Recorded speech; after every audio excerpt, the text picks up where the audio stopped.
My name is Lena Hart. I am 35 years old, and 3 months ago, my mom handed the $5.2 million business I built from scratch over 12 years to my older sister, like it was a birthday gift. We were sitting at this nice Italian restaurant in downtown Denver when my mom slid a folder across the table, smiled, and said, "We've decided your sister will take over from here. It makes sense. She has kids. She needs stability." Before I could even process the words, my dad leaned forward, looked me straight in the eye, and added, "You'll work under her. She deserves it more. She has kids." I remember my fork hitting the plate a little too loud, the couple at the next table glancing over, my sister trying to hide a smirk. I did not cry. I did not argue. I just let out this short, disbelieving laugh, nodded like I was agreeing to some polite business deal, pushed my chair back, and walked out of that restaurant without touching the dessert I had ordered. 12 years of all-nighters, pitching clients, signing contracts, paying salaries, all boiled down to one night and one sentence: "You'll work under her." On paper, the company had always technically belonged to my mom because she had the banking connections and the credit score, and I trusted her when she said it was just paperwork. I thought my hard work was enough to protect me. I was wrong. For a while, they thought I would calm down and come crawling back to keep their empire alive under their new rules. Instead, I disappeared, took what I still had left, and started making moves they knew nothing about. 3 months after that dinner, it was my parents and my sister calling my phone, begging me to come back and fix the mess they had created. If you want to know how the business they stole from me nearly took them down with it, and how walking away turned into the best revenge I could ever imagine, stay with me until the end of the story. Growing up, I always knew I was the strong one in the family, which was just a nicer way of saying I was the one expected to figure things out on my own. We lived in a quiet neighborhood outside Denver, the kind of place with track houses, cul-de-sacs, and kids riding their bikes until dinner, sprinklers ticking in the background every summer evening. My mom, Evelyn, worked at a bank, and my dad, Thomas, was a civil engineer who spent half his time on job sites and the other half tinkering with blueprints at the kitchen table. My older sister, Rachel, was the golden child from the very beginning. She was 5 years ahead of me, straight A's, student council, the kind of kid teachers would point to and say, "Why can't you be more like her?" When I was little, I honestly thought the sun rose a little brighter on Rachel's side of the house. If she forgot her lunch, Mom would drive it to school. If I forgot mine, Mom would say, "You'll survive. Just grab something from the cafeteria." Ifo. It started small, in ways you could excuse. Rachel got the new clothes, the new phone, the better bedroom. I got hand-me-downs and a pat on the back for being so low maintenance.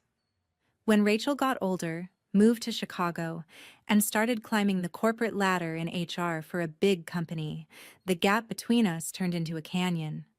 Mom flew out to help her move into her first nice apartment, spent a week setting up furniture and organizing closets.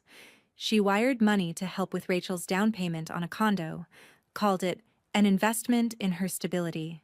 She paid for Rachel's MBA without blinking, talking about how it was for the grandkids' future.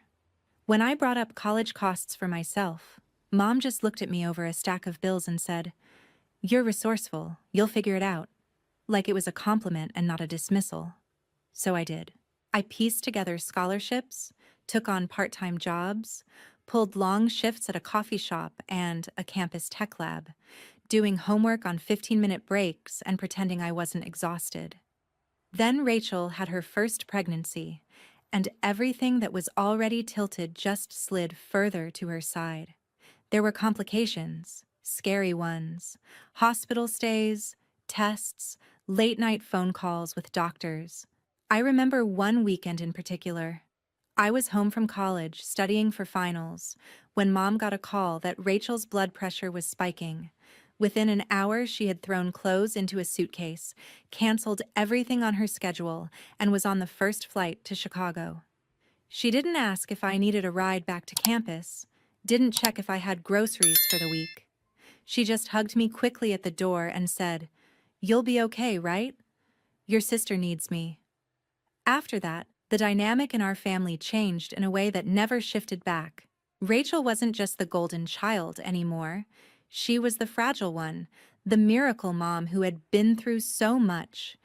Any decision, any argument, any plan for the future got filtered through one question. But what about Rachel and the kids? It was like there was an invisible scale in our house, and anything involving Rachel automatically weighed more. When I won a regional design contest in college and got invited to this little award ceremony in Boulder, I was so proud. I printed the email, stuck it on the fridge, and begged my mom to come.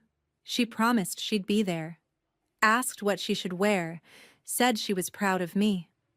The morning of the event, she called from the airport, her voice already in that rushed, distracted tone. She had to fly to Chicago instead because Rachel had a big interview and was stressed about childcare, and Mom felt like she needed to be there. "We'll celebrate your thing later, honey," she said. "You know your sister has a lot on her plate." My dad showed up alone that night, clapping a little too loud when they called my name, telling me how proud he was, but even he shrugged and said, "You know how your mom is with your sister. She's been through a lot." That sentence became the excuse for everything. When Rachel got a promotion, Mom sent flowers, a handwritten card, and a gift card to a fancy restaurant in Chicago. When I landed my first freelance client designing social posts for a local gym, Mom said, "That's nice. But is it stable? Is it a real job?" She said it with this half smile that made it sound like a joke, but it never felt funny. When Rachel needed help with daycare tuition, Mom dug into her savings. When my laptop died right before finals and I asked if she could help me replace it, she sighed and said, "Can't your dad help with that? I've already stretched myself so thin for your sister." So my dad and I drove around town, found a used laptop on Craigslist, and he paid for it in cash while apologizing for not being able to do more. I learned early on not to expect my mom to show up for my milestones the way she did for Rachel's. If I invited her to something and she came, it felt like a surprise. If she didn't, it felt like confirmation of what I already knew. Out of pure self-preservation, I stopped asking. Instead of chasing her attention, I turned all that frustration into fuel. I started teaching myself design, social media, storytelling.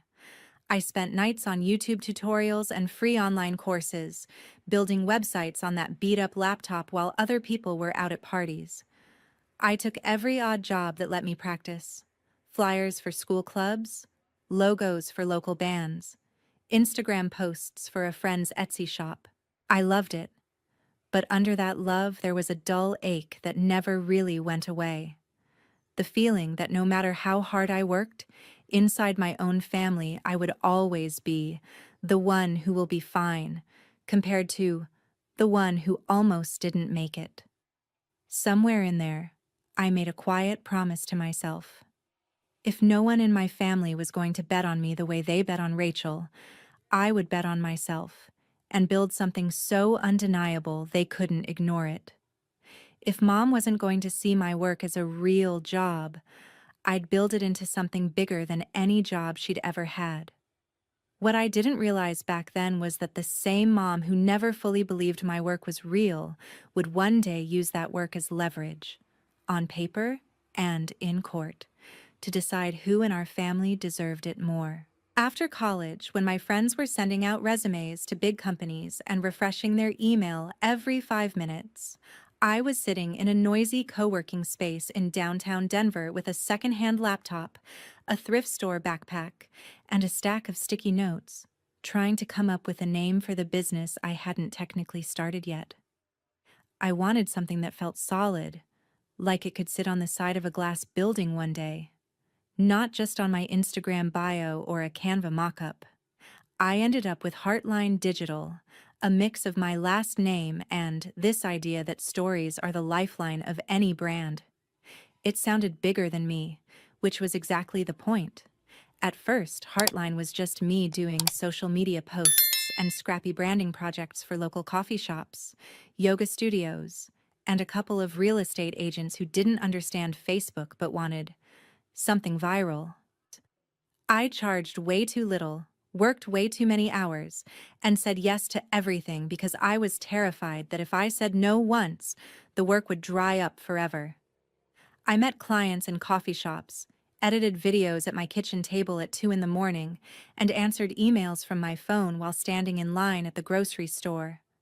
When I tried to open a proper business account and apply for a small line of credit to smooth out cash flow, the bank looked at my age, my irregular freelancer income, and my thin credit history, and politely told me no. That's when my mom stepped in, all calm and confident in her bank manager voice. "Let me help you," she said one night over dinner. "I know how this works. We'll set it up so you can actually grow." She explained that if she formed the LLC in her name and used her credit history, we could get better terms, better banking, all the boring stuff I honestly didn't want to think about. She talked about liability, taxes, compliance, things I had only skimmed articles about. I just wanted to build cool campaigns and land clients. When she said, "It's just paperwork, sweetheart. You'll always be the one running things," I believed her. She printed out the documents, highlighted where I needed to sign, and I sat at her kitchen table, pen in hand, signing and initialing like it was a formality. On paper, Heartline Digital belonged mostly to her. In reality, it was my blood, sweat, and sleepless nights keeping it alive. The first few years were rough. I lived in a tiny apartment with a roommate who left post-it notes on the fridge about buying more toilet paper. I ate a lot of cheap takeout, instant noodles, and whatever snacks I could grab between meetings. I took on ridiculous projects that barely paid anything just to keep the lights on and my software subscriptions active.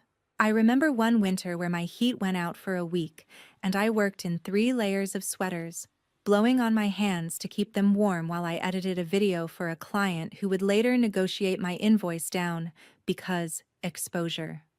But slowly, things started to shift. A campaign I did for a local solar panel company performed way better than they expected. We told the story of regular families lowering their bills and helping the planet instead of just throwing technical specs in people's faces. The campaign got shared, their inquiries doubled, and they referred me to a friend at a clean energy startup. That startup referred me to another founder in Boulder. I realized there was this whole wave of climate tech and green companies that were brilliant at building technology, but terrible at talking about themselves. And I was good at turning complicated, boring tech into stories normal people actually cared about. So I leaned into that niche. I reworked my website to speak directly to impact-driven companies. I started going to conferences in Denver and Boulder, signed up for cheap exhibitor tables, and sat there with a basic banner and a laptop, talking to anyone who would stop long enough to listen. I spoke on tiny panels about storytelling for impact, networked at ugly hotel bars with founders in Patagonia vests, collected business cards, and followed up on LinkedIn like my life depended on it. Sometimes it did. Slowly, Heartline grew from me alone in a noisy co-working space to a small team sharing cheap office space in a renovated warehouse district just outside downtown. I hired my first employee, a copywriter who had been laid off from an agency and was thrilled to have a chance to build something new. Then I brought on a video editor who could make our ideas actually look as good as they sounded, and later, a strategist who knew paid ads better than I ever would, and loved spreadsheets in a way I never could. Every time I signed a new lease or a bigger contract, Mom would remind me, "Good thing I set everything up properly. Banks love seeing my name on those documents." She said it like a joke, like a flex, and I laughed along because I thought we were a team. I handled the clients, the creative, the management. She handled the paperwork and the taxes. My dad would swing by sometimes, hold up one of our campaign posters and say, "Look at you, building an empire." Then follow it up with, "One day you'll slow down and have a family of your own, right?" As if the business I was building didn't count as a family I was feeding. As the years passed, the projects got bigger. We weren't just designing logos and social posts anymore. We were running full-scale digital launches for startups about to announce funding rounds, building content strategies for companies expanding into new markets, producing video series that actually changed how people saw clean energy. I flew to San Francisco for client pitches, to Austin for a conference, to New York for a workshop. I'd walk into rooms full of guys in suits, set up my deck, and watch their skepticism turn into respect as soon as I started talking through the numbers and the creative. Inside Heartline, my role kept evolving. I was no longer just the one making things. I was leading strategy sessions, hiring department heads, sitting in on every major client meeting. Staff came to me when they were stuck, when they needed direction, when they wanted to celebrate a win. My mom wasn't in the office day to day. She'd stop by occasionally, say hi to people, ask about revenue and projections, then leave. But every time we needed a bigger credit line or wanted to negotiate better terms on something, her name and her credit history were what smoothed the way. She never let me forget that. "We're a good team," she'd say. "You're the vision. I'm the foundation." It felt good at the time. My dad liked to brag about us. He'd tell friends, "Lena and her mom built this thing together," even though she couldn't have explained a single campaign if you'd put a camera in her face. My sister watched from Chicago, half curious, half dismissive, making comments at holidays like, "Must be nice working online. I could never handle that instability," while also asking if I could take a quick look at her LinkedIn profile. After about 10 years, Heartline was pulling in over $3 million a year. We moved into a bright, glass-walled office in downtown Denver with our logo on the door, a real reception area, and a view of the city that made late nights a little easier to swallow. My team grew to around 30 people. We were working with startups across the country, signing clients from San Francisco, Austin, New York, sometimes hopping on calls with Europe early in the morning. We had health benefits, a 401k, Friday lunches when we hit big goals. For a lot of my employees, Heartline wasn't just a job. It was their career, their rent, their kids' health insurance. By year 12, we hit $5.2 million in annual revenue. I remember the night I saw that number on the end-of-year report. I sat alone in the office, lights low, the city glowing outside the windows, and I felt like I had finally done it. I had taken every ignored milestone, every "is that a real job?" comment, every time someone dismissed digital work as just posting online, and turned it into something no one could shrug off. Mom called to congratulate me, her voice warm and proud. "I always knew you'd make it big," she said. "And remember, the way we set things up is why you were able to scale this fast. It's a good thing you trusted me." I thanked her, because in my mind, she was right there with me on the winning side. I looked at the logo on the wall, the open plan desks, the photos from our last team retreat, and thought, this is mine. I built this. We built this. It never crossed my mind that the same signatures I'd scribbled at 22 would give her the power to decide, with a single meeting and a couple of documents, that my 12 years of work legally belonged to someone else. The year everything cracked didn't start with my business. It started with my parents. After decades of quiet resentments and louder arguments, my mom and dad finally decided to divorce. I wish I could say it shocked me, but honestly, by then the silence at family dinners was louder than any fight. What did surprise me was how fast things moved once lawyers got involved. There were papers, appraisals, negotiations about the house, the retirement accounts, the cars. Whenever Heartline came up, my mom's tone changed. She called it my business in front of her attorney, talked about the risk she took putting it under her name, about the support she'd provided me. My dad looked uncomfortable, but didn't push back. On paper, Heartline was hers, and he had always seen it as Lena's thing with her mom's help, not something he could or should fight for. When the dust settled, my dad got his share of the house sale and his retirement accounts. My mom kept Heartline Digital completely separate, as if it were some investment she'd made all on her own. I remember sitting in her kitchen one afternoon, stacks of manila folders on the table, when she casually said, "This business is what's going to make my retirement comfortable. You and I did this together." The together part stung, but I swallowed it. I told myself it didn't matter whose name was on the paperwork as long as I was the one actually running it. Then Victor appeared. He was a real estate developer from Phoenix, the kind of man who wore expensive watches and talked about opportunities in every other sentence. My mom met him at some financial conference and was engaged within a year. He started flying into Denver on weekends, talking about golf, markets, and how Denver was ripe for redevelopment. At first, I tried to be polite. I took them to brunch, listened to his stories about flipping entire apartment complexes, nodded when he asked if Heartline could maybe help with branding for my next luxury project. It didn't take long before their conversation shifted from wedding plans to asset strategy. One day, I stopped by my mom's house and caught part of a call on speakerphone. A banker's voice was talking about loan structures, collateral, and something about how having an established digital agency pledged alongside the real estate would strengthen the package. My mom hurried to turn it off when she saw me, smiling too wide as she changed the subject.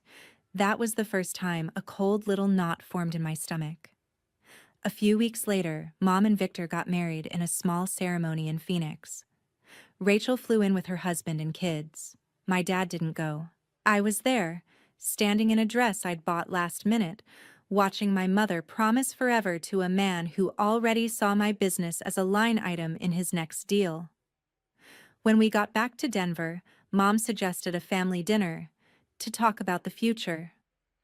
She made a reservation at this Italian place downtown, white tablecloths, soft jazz, the kind of spot where people celebrate promotions and anniversaries. It sounded harmless. It wasn't. We sat there, me across from my parents, Rachel next to my mom, her phone face down on the table like it was killing her not to check it. We ordered, made small talk about the kids, about Denver real estate, about the Broncos. Then my mom pulled out a neat, thick folder and placed it between the wine glasses. "We've been doing some planning," she said. "Estate planning, succession planning. We need to make sure things are set up so everyone's taken care of." She talked about being in her 60s, about wanting to travel, about not wanting to work forever. For a second, my heart actually lifted. I thought she was finally going to say she was transferring the company to me, formally making me the owner of what I'd spent 12 years building. Instead, she turned to Rachel with that soft, proud look she'd always reserved for her and said, "We've decided Rachel will take over Heartline." She said it like an announcement at a baby shower. She has the MBA, the management background, and she has 3 kids to think about. This will give her family real security.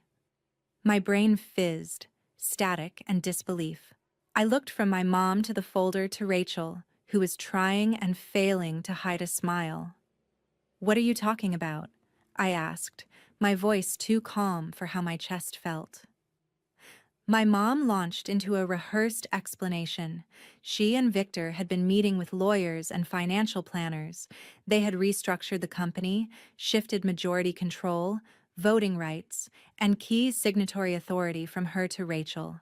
I could stay on as a high-level executive, of course. They pictured me as a COO or creative director, someone who did the work, while Rachel made big-picture decisions. My dad, who had been quiet up to that point, finally jumped in. He didn't sound apologetic. He sounded like a man who had convinced himself this was rational. "Look, Lena," he said, leaning forward. "You're single, you're flexible, you'll be fine no matter what. Your sister has a whole family to support. You'll work under her. She deserves it. She has kids." There it was, the sentence that took my entire 20s and 30s and flattened them into a footnote next to my sister's motherhood. 12 years of risk, of stress, of payroll and lost sleep, weighed against the fact that Rachel had 3 children. I stared at them, at the documents sitting in that folder, at the people who were supposed to protect me, and realized they had used every bit of trust I'd ever given them to build a cage I was now expected to live in. Then, like I told you before, I laughed. A short, sharp sound that made my sister flinch and my mom's smile falter. I nodded, pushed my chair back, and stood up. "If that's how you want it," I said, "then you can run it without me." I walked out of that restaurant without touching my food, without asking to see a single page. On the drive home, my phone buzzed with texts from my mom, then my dad, then Rachel, all variations of "don't be dramatic" and "we can talk about this." I turned the phone face down on the passenger seat and kept driving. In that moment, I decided if they were going to treat my life's work like a retirement plan and a consolation prize for my sister, the most powerful thing I could do was walk away and make sure that, without me, their newfound security was anything but. Driving away from that restaurant, I let myself feel exactly one wave of rage.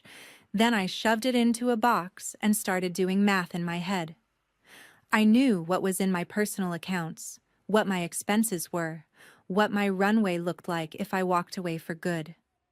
By the time I pulled into my apartment parking lot, I had a rough plan. I had about $450,000 saved between my salary, bonuses, and the tech stocks I'd been quietly investing in over the years. I had no kids, no mortgage, a beat-up car that was paid off, and a brain full of everything that actually made Heartline valuable. If they wanted the shell of the company so badly, they could keep it. I'd take the part that lived in my head and start over. The next morning, I walked into the office like it was any other day. I didn't tell my team what had happened at dinner. I just watched the people I'd hired and trained hustle to meet deadlines and answer client calls, while my sister sat in a conference room with my mom and her laptop open, looking at spreadsheets she barely understood. Around noon, I sent my resignation email. It was short, polite, and final. Effective immediately, I was stepping down from my role at Heartline Digital. I copied my mom and my dad on it and attached a separate file with everything my team would need to transition projects smoothly. I didn't rant. I didn't accuse. I just cut the cord they thought I'd never have the guts to touch. Then I went home, opened my own laptop, and started drafting the next chapter. Within a week, I had filed paperwork for a new company under my name alone, Bright North Studio. No hidden majority owner, no for convenience signatures. I hired a lawyer this time, a woman who specialized in small business and who looked me dead in the eye and said, "We're going to make sure no one can ever do to you what they just did." We set up the LLC properly, opened accounts that belonged only to the business, and mapped out a structure where any future partners would be exactly that. Partners, not secret puppet masters. I found a small office in a shared building in the Denver Tech Center. Nothing fancy, just a bright room with big windows and enough space for a handful of desks. The first week, it was just me and cheap furniture from IKEA, surrounded by cardboard boxes and the hum of someone else's startup down the hall. It should have felt like a downgrade after the glass-walled space Heartline had, but it didn't. It felt clean. It felt like mine. Then came the hard part. Telling clients the truth. Not the messy family version, not the part about betrayal and kids and estate planning, just the professional part. I called the clients I had personally brought into Heartline, the ones who had my cell number, the ones I'd stayed up past midnight for on launch days. On each call, I said some version of, "There's been a change in ownership and leadership at Heartline. I've chosen to start a new agency, Bright North, and I'd love to keep working with you if it makes sense." I never asked anyone to leave Heartline out of loyalty. I just laid out the reality. Who would be running their campaigns? Who would be making decisions? Who they trusted. 70% of them chose to follow me. Some did it quietly, waiting for contracts to end before switching.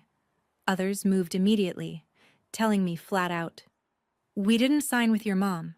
We signed with you." Three of my strongest team members, our head of strategy, our senior video producer, and a performance marketer who basically spoke in data, handed in their notice at Heartline and joined me at Bright North within a month. We took pay cuts at first, made coffee in a thrift store machine, and used folding chairs until we could afford real ones, but the energy in that little office was electric. We were building something again, only this time without someone else's name sitting on top of it. About 2 months in, a friend of mine who ran a small online summit for founders asked if I'd be willing to share my story on a live session about boundaries and burnout. I hesitated. I wasn't sure how much I wanted to put out there. But then I realized I didn't have to expose my family to tell the truth. I talked about what it was like to build a company where the legal ownership didn't match the actual work, how I'd ignored the red flags because it was just paperwork, how I'd let loyalty override common sense. I never said Heartline's name. I never named my mom or my sister. I just told the story of walking away from a business I had technically never owned and starting over with everything I'd learned the hard way.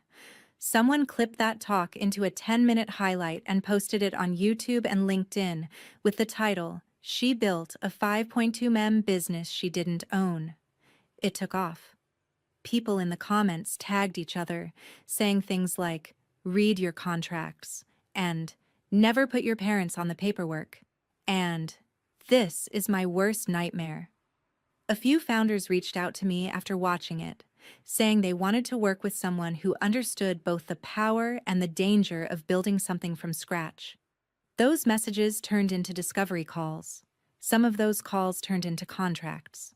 Bright North signed a national climate tech company because their CMO watched my talk on his lunch break and decided, anyone who survived that and still wants to help other businesses grow is someone I want on my side.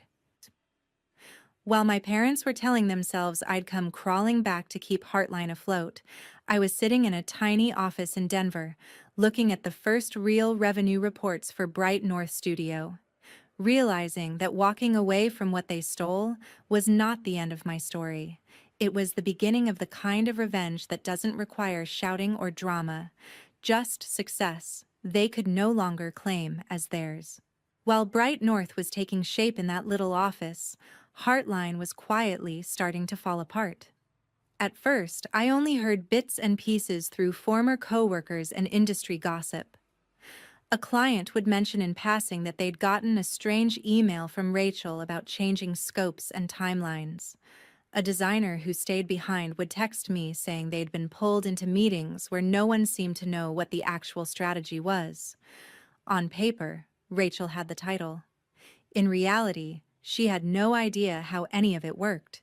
She started making changes just to prove she was in charge. She cut back on research and discovery calls because she thought they were too time-consuming. She asked junior staff to approve things they weren't qualified to touch. She moved deadlines forward to impress new prospects, then couldn't deliver. Campaigns that would have run smoothly a year earlier started slipping. Clients noticed. One longtime client called me one afternoon just to vent. "I know you're not there anymore," he said, "but something's off. The new leadership doesn't listen. They keep talking about efficiency and process, but they're missing the whole story. It feels hollow."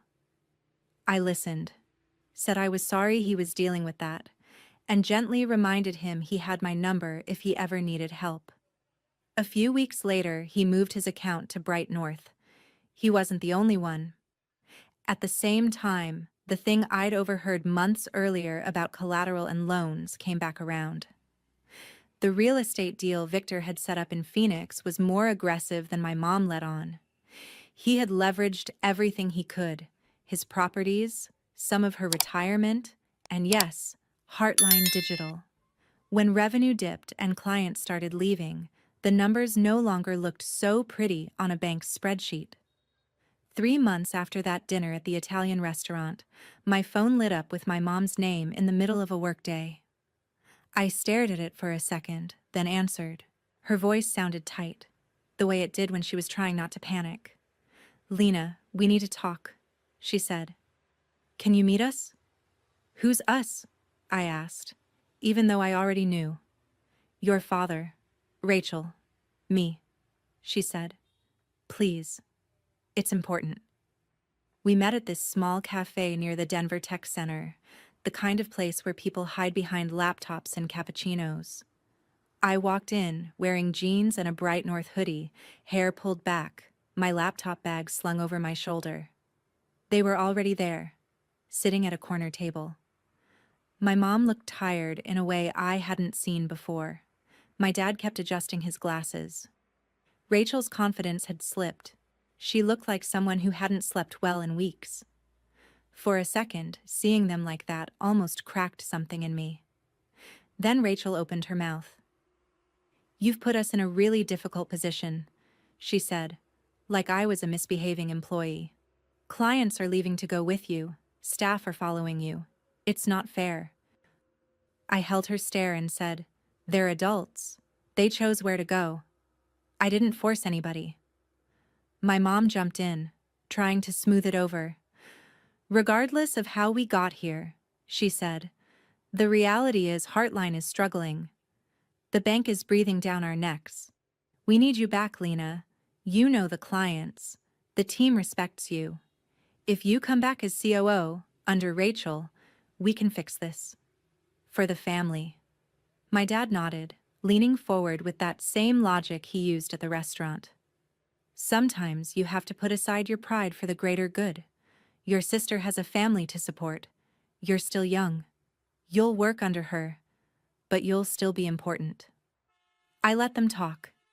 I asked a few questions, not about their guilt or excuses, but about numbers, revenue, debt, the loan tied to Victor's development, the covenants they were in danger of breaking. The more they reluctantly shared, the clearer it became. Heartline wasn't just wobbling, it was sinking, and if I stepped onto that ship, I'd be dragged down with it. "You could buy it," Rachel blurted out at one point, desperation cutting through her tone. "Mom said we could transfer control back. If you just come in and fix it, maybe we can sell later for a good price. We all win." The idea should have felt satisfying. The girl who built a company she never owned, swooping in to buy it for pennies on the dollar. And for a second, I did consider it. I pictured taking back the logo I designed, the name I came up with, the office I'd decorated. But then I saw what else came with it. A mountain of debt tied to a real estate deal I'd never agreed to, a board made of people who had already proven they'd sacrifice me for convenience, and a family who still believed their needs outranked my autonomy. "No," I said finally, calm and clear. "I'm not coming back. I'm not working under Rachel. And I'm not buying a company that only started falling apart because you didn't think I was worth owning it in the first place." My mom's eyes filled with tears. "We're your parents," she whispered. "This is your family." "You made a business decision," I replied. "These are the consequences." I stood up, left enough cash on the table to cover my coffee, and walked out. 18 months later, Heartline Digital was gone. They sold it to a larger agency for a fraction of what it had once been worth. The buyer cared about a few client contracts and some equipment, not the story behind it. The proceeds barely covered the debts from Victor's failed project. My mom had to sell her house in Phoenix, move into a small apartment, and start over in her 60s. Victor quietly exited the picture when the money dried up. My dad picked up freelance consulting jobs to make ends meet. Rachel and her family lost the big suburban house they'd stretched to afford and moved into a cramped rental. She reached out to me once, asking if Bright North needed help with HR or coaching.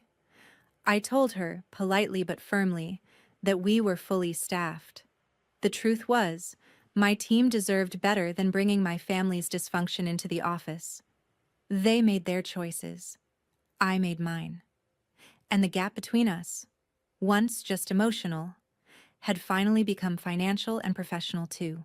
2 years after I walked out of that Italian restaurant, I stood in a different kind of room on a small stage at a tech conference in Austin, looking out at a sea of founders, marketers, and investors, and saw our new logo glowing behind me, Bright North Studio. We had 45 employees by then, clients across the country, and annual revenue just over $15 million. Someone introduced me as the woman who rebuilt everything from zero, and it hit me for the first time that they were right. I had rebuilt everything, just not in the way my family ever imagined. Back in Denver, our office was twice the size of the one Heartline used to have, with plants everywhere, messy whiteboards, and a wall covered in campaign prints we were actually proud of. My team wasn't just talented. They were loyal in a way money alone doesn't buy. They knew the story. They'd watched me draw hard lines around what we would and wouldn't tolerate, and it shaped the culture from the inside out. On the personal side, my life had filled in too.